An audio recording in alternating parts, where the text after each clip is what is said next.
Hey, welcome back everybody. It's great to be with you. As you may be able to tell maybe behind me, I am over at Miravia, and the reason I thought we'd do it here today is that last night we had the annual banquet for Miravia, their fundraising banquet, and I just thought it would be a nice way to remember them. And if you haven't had a chance to maybe make a donation of some kind, even if it's a small one, I think you still go to the website and make a donation. It'll count towards this kind of annual appeal that they have. They're completely dependent on giving. They get no other sources of income, so anything you can do would be just greatly appreciated. From the standpoint of the college, we have a number of things going. COVID, I'm happy to report that fortunately we only have one student, a commuter student, who's isolating off campus, a positive case. And we had one positive case with an employee from SSC, which is our kind of buildings and grounds group that we contract with. So other than that, we're really continuing to do remarkably well, and I'm just so grateful and happy that that's what's happening. The new residence hall continues to move forward. I was in it yesterday. They still have a lot of work to do, but it's there. The structure is there. Ceilings are starting to go in. So I'm being realistic about it. I just don't see us getting in there before November 20th. I was really hoping that we would. What I'm trying to work out is if they're far enough along for all the students that are going to be living there next semester, I would at least try to get together a tour. I think the problem we have, one of the big problems, is that the furniture, because of the whole COVID piece and everything being delayed, the whole supply chain being a problem, we're not going to get the furniture in there in time. So furniture wouldn't be in. Even if we do the tour, the furniture wouldn't be in. But I'll let you know maybe in another week or so whether it looks like that's going to be possible or not. What we'll do though, if you can't move in, for the students that are going to be going into the new residence hall, if we can't get in there before November 20th, what we'll do is have you move everything over to the temporary housing units. So everybody will have their own room, their own place to store everything over the break. If we can't get into the new residence hall, at least you'll have a place to store your stuff over the break. And then it'll be a fairly easy transition when we come back in the spring semester to move it from the temporary housing to the new residence hall. Other things, learning. One of the things I've talked to a lot of students, I've been talking to some faculty members, and I get a sense that this has been a real challenging semester for many of you. I know that the remote learning, or even if it's the hybrid, some of it being online at different times, is a real challenge. I think both it's a challenge to teach remotely, and I think it's also a challenge to learn remotely for many of us.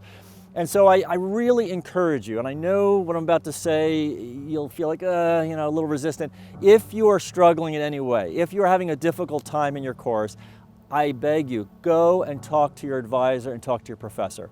I know it feels uncomfortable. I know you'd like to avoid maybe doing it, but trust me, try it and then you'll see if I'm right. You're gonna feel 1,000 times better after you do that. If you're not doing well and you're struggling right now and your professor doesn't really know why and hasn't had a chance to talk to you about it, it only gets worse. It's not gonna get better. You're only just putting off the inevitable. So go and have the conversation now if you're having any kind of challenges or difficulty in that way. And then the other thing this kind of ties into is kind of like the mental health issues. One of the things I also noticed just community-wide is that everybody's been so good. Everybody has just been working together and just doing what it takes to get through. But I will tell you, I get this little bit of sense of a feel that we're all kind of feeling tired a little bit. We're all, there's been a great burden, I think, on everybody this last 8 months to do all of this.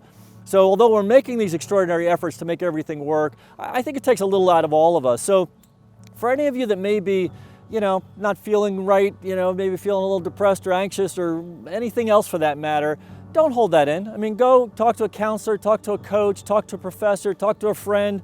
You're not alone. Everybody's here for you. We all love each other. We're going to help each other. So that's not the kind of thing you should hold and keep for yourself. So the learning, the mental health issues, I'm just bringing those up to our awareness that there are real things going on and that we should be aware of them. You should be aware of them. And maybe do something about it. Go talk to somebody. And I'll tell you, you're going to feel 1,000 times better if you do so. Other things that are happening on campus, athletics is really going fantastic. I just am so happy to be out there and see people practicing and seeing the competitions, the level of competition that we have going. The NCAA still moving targets to some degree. We've gotten more information at least about the winter sports. So what I know we're going to do between now and at least December 20th is what we normally do between the end of a semester and December 20th as far as basketball goes and wrestling and that kind of thing. What I'm going to wait another 2 or 3 weeks to come to a more definitive determination is when are we going to start the sports in January. both for spring and now the fall that'll be playing in the spring. When are the dates for that? We haven't decided those yet because we're still getting information that is critical to us making those decisions. So I'm hoping another 2 or 3 weeks we'll get a better picture on definitively before you leave, telling you here's the dates, here's what's going to be happening. The two big things I will just tell you that I see that could have a negative impact on us is if there was a big COVID outbreak. So I am asking you to continue because that is the one thing that could short circuit things for us. And I just know that, for example, we got Halloween coming up this weekend, and I would say traditionally most people will go to a costume party or have something going on. I'm asking you to really reconsider that. I know it's maybe a disappointment. I know it's something that everybody's maybe used to doing, but given the context, we've done so well up to now, the last thing I'd want to have is that because of Halloween and parties or celebrations or something, everybody goes out and now next week we find ourselves with something that really impacts us. So please be aware of that, and it's another sacrifice to ask you to make, but please do make it so that we can get through this semester well. But it also talks about next semester, what's going to happen. So the COVID thing is big. We've got to stick with the protocols that minimize the outbreaks or anybody getting it or becoming positive. The second concern I have is the cost. To put this in perspective, the testing alone, never mind anything else that goes with what we're doing related to COVID, the testing alone by the NCAA requirements would be somewhere between $500,000 and $1 million. Is what it could possibly cost us. So it's going to depend. The NCAA, for example, right now is looking. They haven't come out with it, but for example, part of the testing has to do whether you're considered a higher risk, a medium risk, a low risk sport. Football is a higher risk sport as an example, but soccer was made a high risk. Now they're talking about rethinking this, and maybe lacrosse and soccer, field hockey, others might become a mid or even low risk. If that's the case, that really changes the whole testing protocol. Would reduce the amount of testing dramatically for us, and obviously would impact the cost. So those are the two big things I'm concerned about as I look forward to the spring and fall. We're going forward, have no fear. We're going to be playing, we're going to be competing, all that's happening. It's just these are the two things, though, that we have to deal with. And certainly on the COVID front, I'm asking for your help to make sure that we can maintain that and keep it going forward. Other things on campus, we have, speaking of Halloween being Saturday, on Sunday, we have several students coming into the Catholic Church, which I think is really exciting and wonderful. We'll be praying for them. I'm just so happy to hear that. That's fantastic. And then also we have I think, sort of exciting news. A new crucifix is going to be installed in the Basilica on November 30th. At least that's the date that's scheduled right now.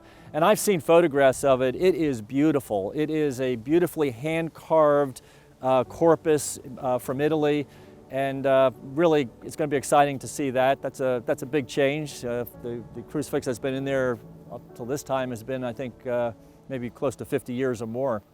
So I'm looking forward to that. That's going to be fun. For those that'll be gone for the break, you'll get to see it when you come back, obviously.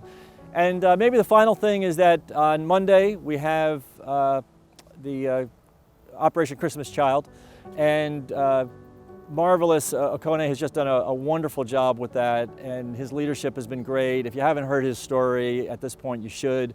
It's just an amazing story about his experience getting this little gift when he was a boy in Africa, and how it changed his life and his view and his belief in God. And so it's just a wonderful story, and our community's completely all involved in doing this. On Monday, we were supposed to meet in the quad at 7 p.m. To sort of put the boxes together and close them up and get the whole process going. We're now going to move it to the Wheeler Center, because my understanding from Tom McAllister is, I don't know if Father Elias is giving us the weather report, but I heard it's supposed to be 44 degrees. So it'll truly feel like Christmas on Monday, apparently. So we're going to do it inside. We're going to do it in the Wheeler Center at 7 o'clock, and I'll look forward to seeing you there. I'll be there with my wife, Mary. As a matter of fact, who I'll mention right now is, I'll ask for your prayers on November 2nd, All Souls Day, which is Monday. Mary and I are celebrating our 35th wedding anniversary, and we have a special affinity for All Souls and the Holy Souls. We pray for them. We ask for their intercession. I'm asking for your prayers as well, and I look forward to seeing you around campus, and certainly I'll see you all on Monday. So until then, take care and God bless.